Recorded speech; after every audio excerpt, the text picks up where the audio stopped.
ఉన్న బంగారాన్ని విడిపించి ఆ రోజు ఆన్లైన్ రేటుకే మేము కొంటాం. Sharma gold company. Hi hello నమస్తే, వెల్కమ్ టు అవర్ ఛానల్ మనం టీవీ. నేను మీ శాన్వి. బీజేపీ పూర్వ అధ్యక్షులు అలాగే మాజీ డిప్యూటీ ప్రైమ్ మినిస్టర్ అయిన ఎల్కే అద్వానీ గారిని ఈ రోజు మన కేంద్ర ప్రభుత్వం భారతరత్న ఇచ్చేసి గౌరవించింది. మరి దీని గురించి మనతో మాట్లాడడానికి సీనియర్ పొలిటికల్ అనలిస్ట్ అప్పసని రాజేష్ గారు ఉన్నారు. ఆయనతో మాట్లాడదాం. హాయ్ సార్, నమస్తే. నమస్తే అమ్మా, ఎలా ఉన్నారు సార్? బాగున్నాను. మరి ఈ రోజు చూసుకుంటే మన ఎల్కే అద్వానీ గారికి భారతరత్న ఇవ్వబోతున్నాము అని చెప్పేసి మన నరేంద్ర మోడీ గారు ట్వీట్ కూడా చేశారు. ఇప్పుడు అయోధ్యలో మన దాని గురించి పోరాడింది కూడా ఎల్కే అద్వానీ గారే. మరి అప్పుడు కూడా గుర్తించనిది మరి ఇప్పుడు ఎలక్షన్స్ వస్తున్నాయి కాబట్టి ఎల్కే అద్వానీ గారి పేరు ప్రస్తావించేసి ఇలా భారతరత్న కోసం మాట్లాడుతున్నారా? అంటే భారతీయ జనతా పార్టీ కేంద్ర ప్రభుత్వం వారు ఏ లక్ష్యంతో అద్వానీ గారికి భారతరత్న ప్రకటించినా ఇప్పుడున్న సమకాలీన భారతదేశ రాజకీయాల్లో భీష్మాచార్యులు లాంటి సుదీర్ఘ రాజకీయ అనుభవము, పరిపాలనా అనుభవము, రాజకీయాల్లో ఒక ఆజాత శత్రువుగా ఇప్పుడు కొనియాడబడుతున్నా. అంటే 1989-92 వరకు వారిని చాలామంది ద్వేషించేవారు ఆ రోజుల్లో. ఎందుకంటే వారు చూపించిన పోరాట పటిమ, బాబ్రీ మసీదు కూల్చివేత, రామ మందిర నిర్మాణ దిశగా వారు భారతీయ జనతా పార్టీని ఆ ఉద్యమాన్ని సమాయత్తం చేసిన తీరు, కన్యాకుమారి నుంచి కాశ్మీర్ వరకు, కాశ్మీర్ లాల్ చౌక్లో జాతీయ జెండా ఎగరవేయటానికి కూడా తీవ్రవాదులు అనుమతించని రోజుల్లో పట్టుదలగా కాశ్మీర్ లాల్ చౌక్లో భారతదేశ జెండాని ఆవిష్కరించిన అద్వానీ గారు, వారు సుదీర్ఘ రథయాత్ర, వారు ప్రదర్శించిన అంకితభావం, ఒక రకంగా మాట్లాడుకుంటే 1984 ఇందిరాగాంధీ గారి హత్య తర్వాత జరిగిన పార్లమెంట్ ఎన్నికల్లో దేశవ్యాప్తంగా భారతీయ జనతా పార్టీ 2 స్థానాలకు పరిమితం అయిపోయింది. ఆ రోజు భారతీయ జనతా పార్టీలో అగ్రస్థాయి నాయకులు అటల్ బిహారీ వాజ్పేయి గారు, ఎల్కే అద్వానీ గారు వంటి వారు కూడా ఎన్నికల్లో ఓడిపోయిన నేపథ్యంలో అటువంటి స్థాయి నుంచి భారతీయ జనతా పార్టీని మళ్ళీ తిరిగి ఇవాళ 1996లో మొట్టమొదటగా అటల్ బిహారీ వాజ్పేయి గారు 13 రోజులు మాత్రమే వారు పదవిలో కొనసాగారు ప్రధానమంత్రిగా. కానీ 1998 నుంచి 2004 వరకు భారతీయ జనతా పార్టీ జాతీయ స్థాయిలో ప్రభుత్వం ఏర్పాటు దిశగా అడుగులు వేయగలిగింది అని అంటే ఆ రోజు అటల్ బిహారీ వాజ్పేయి గారు, ఎల్కే అద్వానీ గారి, అంటే ఆ రోజు కృష్ణార్జునులాగా అనుకోవాలి వాళ్ళిద్దరిని. ఆ రాజకీయాల్లో భారతీయ జనతా పార్టీని ఆ స్థాయికి తీసుకెళ్ళగలిగింది వాళ్ళిద్దరి చరిష్మా, వాళ్ళ పోరాట పటిమ, వాళ్ళ నాయకత్వ లక్షణాలు. ఈ సందర్భంలో ఇవాళ 2009 ఎన్నికల్లో వాస్తవంగా భారతీయ జనతా పార్టీ ప్రధానమంత్రి అభ్యర్థిగా ఎల్కే అద్వానీ గారిని ప్రతిపాదించారు. కానీ ఆ ఎన్నికల్లో కూడా మన్మోహన్ సింగ్ గారి నాయకత్వంలోని యూపీఏనే మళ్ళీ తిరిగి అధికారంలోకి రావడం జరిగింది.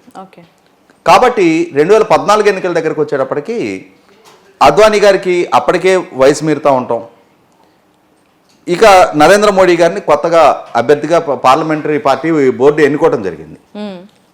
కొంత ఆ రోజుల్లో అంటే తనని పరిగణలోకి తీసుకోకపోవటం, ఒక బలవంతపు రిటైర్మెంట్ అనేది అద్వానీ గారు కొంత మనసు కలిచివేసినా కూడా పరిస్థితులు, పరిణామాలను అర్థం చేసుకొని దాన్ని వివాదాస్పదం చేయకుండా, పార్టీలో దాన్ని ఒక అంతర్గత సంక్షోభ దిశగా పరిణమించకుండా ఆయన పార్టీ తీసుకున్న నిర్ణయాన్ని కట్టుబడి ఒక రకంగా రాజకీయాల నుంచి రిటైర్మెంట్ తీసుకున్నట్టు అయిపోయింది. వాస్తవంగా ఆ ఎన్నికల్లో కంటెస్ట్ చేశారు. కానీ ఇక తర్వాత రోజుల్లో మొన్న రామ్నాథ్ కోవింద్ గారిని రాష్ట్రపతి అభ్యర్థిగా ప్రతిపాదించిన సందర్భంలో అద్వానీ గారిని రాష్ట్రపతిగా ప్రతిపాదిస్తారు అని చెప్పని అందరూ ఆశించారు. కానీ అప్పటికి రామ జన్మభూమి అంటే బాబ్రీ మసీదు విధ్వంసానికి సంబంధించి సిబిఐ కేసు వారి మీద నమోదైన నేపథ్యంలో వారిని రాష్ట్రపతి అభ్యర్థిగా పరిగణలోకి తీసుకోలే. తర్వాత మన ద్రౌపది ముర్ము గారి అభ్యర్థిత్వ సందర్భంగా కూడా కొంత చర్చ జరిగింది. అద్వానీ గారిని పరిగణలోకి తీసుకుంటారా, వెంకయ్యనాయుడు గారిని పరిగణలోకి తీసుకుంటారా అని చెప్పని. ఎందుకంటే అప్పటికి వెంకయ్యనాయుడు గారు ఉపరాష్ట్రపతిగా ఉన్నారు. ఏదేమైనా సరే వాళ్ళ అభ్యర్థిత్వాలు ఏ పరిగణలోకి తీసుకోలేదు. ద్రౌపది ముర్ము గారిని పరిగణలోకి తీసుకున్నారు. ఇవన్నీ అంటే వారికి రాజకీయంగా ఎటువంటి అవకాశాలు కల్పించారు, ఇవన్నీ ఒక పక్కకు పెట్టేస్తే ఒకటైతే వాస్తవం, 2 స్థానాలు ఉన్న భారతీయ జనతా పార్టీని ఇవాళ ఈ స్థాయికి చేర్చిన అంటే ఆ స్థాయి పట్టుదల, శ్రమ, అంకితభావం, ప్రజల్లో ఆ మన్నన, ఆదరణ రప్పించగలిగిన నాయకుడు మాత్రం ఎల్కే అద్వానీ గారు. ఆయన ఆ పార్టీని నిర్మాణ స్థాయి నుంచి ఆ స్థాయికి ఎమర్జీ చేయటంలో వారి పాత్ర అంటే అసలు వెలగట్టలేంది.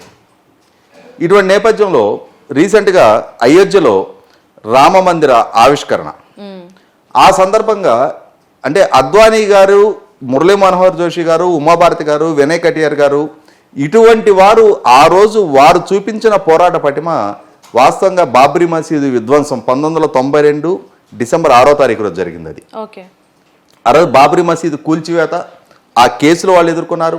కళ్యాణ్ సింగ్ గారు ఆ రోజు ఉత్తరప్రదేశ్ ముఖ్యమంత్రిగా ఉన్నారు. వీళ్ళు అసలు సిసల పోరాట యోధులు. ఆ మందిర కళ సాకారం అవడానికి భారతీయ జనతా పార్టీకి మొట్టమొదటి నుంచి కూడా 3 ప్రధాన లక్ష్యాలు: ఆర్టికల్ 317 రద్దు చేయడం, కామన్ సివిల్ కోడ్ తీసుకురావడం, అయోధ్యలో రామ మందిర నిర్మాణం. ఈ 3 లక్ష్యాల్లో దిశగా వాళ్ళకి ఏమైందంటే ఎన్డీఏ 1 వాజ్పేయి గారి నేతృత్వంలో వారు ప్రధానమంత్రిగా బాధ్యతలు చేపట్టినాడు మిత్రపక్షాల మీద ఆధారపడి ప్రభుత్వాన్ని నడిపే పరిస్థితి. కాబట్టి వారి ఎజెండాని అమలుపరచలేని పరిస్థితి ఆ రోజు.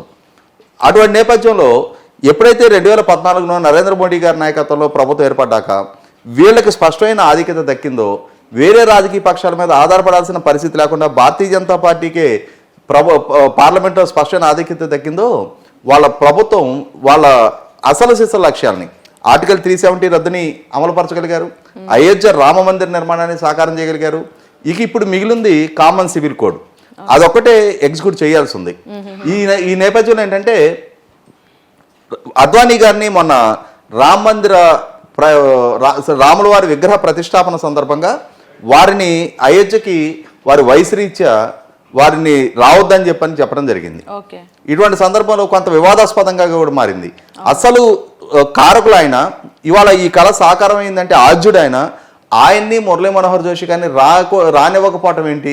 ఇవాళ మోడీ గారి చేతి మీదుగా ఇది మొత్తం ఈయన సాధించినట్టుగా ఇది పోర్ట్రేట్ చేయడం ఏంటని చెప్పని కొంతమంది అద్వానీ గారిని అభిమానించే వాళ్ళు కొంత దాని గురించి అంటే ఆ భావ వ్యక్తీకరణ జరిగింది.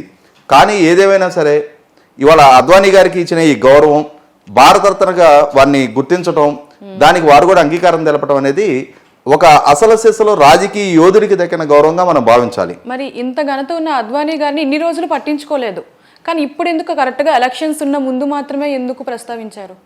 అంటే సహజంగా రాజకీయ పార్టీలు రాజకీయాలు చేస్తాయి. రాజకీయ పార్టీలు ఎన్నికల కోణంలో ఆలోచించకుండా ప్రతిదీ అహోబిల మఠంలాగా వాళ్ళేమి సంఘ సంస్కర్తలేం కాదు కదా. ఖచ్చితంగా ఓట్లు పోలరైజేషన్ కోసం ప్రయత్నిస్తారు. ఇవాళ రామ మందిర విగ్రహ ప్రతిష్ట సందర్భంగా అద్వానీ గారిని దూరం పెట్టారు అనే భావన ప్రజల్లో లేకుండా చేయటం కోసం ఇవాళ తనకున్న నిర్ణయాధికారం మోడీ గారి చేతిలో ఉంది. ఈరోజు వారు తీసుకున్న నిర్ణయ పర్యవసానం అద్వానీ గారికి అయితే ఒక సరైన గౌరవం, గుర్తింపు దక్కిందనేది వాస్తవం. ఇటువంటి నేపథ్యంలో ఒక తెలుగువాడిగా నేను కోరుకునేది ఏంటి అంటే ఎంజీఆర్ గారికి భారతరత్న ఇచ్చారు. మొన్న కర్పూరి ఠాకూర్ గారు, బీహార్ మాజీ ముఖ్యమంత్రి గారు, అంటే వారి గురించి మనకి ముందుకు పెద్దగా తెలియపోయినా ఈ మధ్య వారికి ప్రకటించిన తర్వాత వారు చాలా గొప్ప నిజాయితీ పరులని, అంటే ముఖ్యమంత్రి హోదాలో ఉండి కూడా చాలా నిరాడంబర జీవితం గడిపారని, అక్కడ చాలా గొప్ప గొప్ప సంస్కరణ కారకులు అయ్యారని చెప్పని వారి గురించి చాలా గొప్పగా విన్నాం. ఇటువంటి నేపథ్యంలో నా కోరిక అయితే ఏంటంటే తెలుగువారి ఆత్మగౌరవకు ప్రత్యేకగా ఎన్టీ రామారావు గారికి కూడా భారతరత్న, ఎందుకంటే వారిది కూడా 100వ జయంతి గత సంవత్సరం పూర్తయిపోయింది. ఇటువంటి నేపథ్యంలో వారికి కూడా ఆ స్థాయి గౌరవం దక్కాలని, ఆ దిశగా కేంద్ర ప్రభుత్వం ఆలోచించాలని చెప్పని వినది. ఎందుకంటే ఇవాళ వారు 35 సంవత్సరాల పాటు అగ్ర కథానాయకుడిగా చలమనవడమే కాదు, వారు ముఖ్యమంత్రిగా కూడా చాలా విప్లవాత్మకమైన సంస్కరణలు తీసుకొచ్చారు. ముఖ్యంగా రీసెంట్గా నరేంద్ర మోడీ గారి నేతృత్వంలో ఉన్న కేంద్ర ప్రభుత్వం తీసుకున్న నిర్ణయం అంటే తండ్రి ఆస్తిలో ఆడపిల్లలకు కూడా సమాన హక్కు అని చెప్పని పార్లమెంటు రీసెంట్గా చట్టం చేసింది. దాన్ని అంతకు 30 సంవత్సరాలకు ముందుగానే ఎన్టీ రామారావు గారు ఆంధ్రప్రదేశ్లో చట్టం చేశారు, దాన్ని అమలుపరిచారు. అదే సందర్భంలో మహిళలకి విద్య పట్ల వాళ్ళకి సమాన అవకాశాలు ఉండాలనే ఉద్దేశంతో దేశంలోనే మొట్టమొదటిసారిగా పద్మావతి మహిళా యూనివర్సిటీ ఏర్పాటు చేశారు. మహిళలకి స్థానిక సంస్థల ఎన్నికల్లో రిజర్వేషన్ కల్పించారు, బలహీన వర్గాలకి స్థానిక సంస్థల ఎన్నికల్లో రిజర్వేషన్ కల్పించారు. అన్నిటికన్నా ముఖ్యంగా తెలంగాణ సమాజాన్ని పట్టి పీడిస్తున్న ఒక సామాజిక రుగ్మతగా పరిగణించిన పటేల్ పట్వారీ వ్యవస్థని రద్దు చేయడం ద్వారా అసలు సిసలు స్వాతంత్రాన్ని తెలంగాణ సమాజానికి వారు ప్రసాదించడం జరిగింది. ఇట్లాంటి పరిపాలనాపరమైన ఎన్నో విప్లవాత్మక సంస్కరణకు ఆద్యులైన ఎన్టీ రామారావు గారిని, అన్నిటికన్నా ముఖ్యంగా ఇవాళ రాష్ట్ర వ్యాప్తంగా దేశవ్యాప్తంగా అన్ని రాష్ట్రాల్లో అమలు జరుగుతున్న వృద్ధాప్య పింఛను, వితంతు పింఛను లాంటివి ఆద్యులు ఎన్టీ రామారావు గారు. పక్కా ఇళ్ళు నిర్మాణానికి ఆద్యులు ఎన్టీ రామారావు గారు. ఇటువంటి అంటే సంక్షేమ రంగానికి, పరిపాలనాపరమైన సంస్కరణలకి, అన్నిటికన్నా ముఖ్యంగా బలహీన వర్గాల మహిళల అభ్యున్నతికి కృషి చేసిన ఎన్టీ రామారావు గారిని పాలకుడుగా, కళాకారులుగా వారిని కూడా గుర్తుంచుకొని తెలుగువారికి ఒక గౌరవప్రదంగా వారి శత జయంతి కూడా పూర్తయిన సందర్భంలో వారికి కూడా భారతరత్న ఇవ్వాలని సగటు తెలుగువాడిగా నేను కూడా కోరుకుంటా ఉన్నా.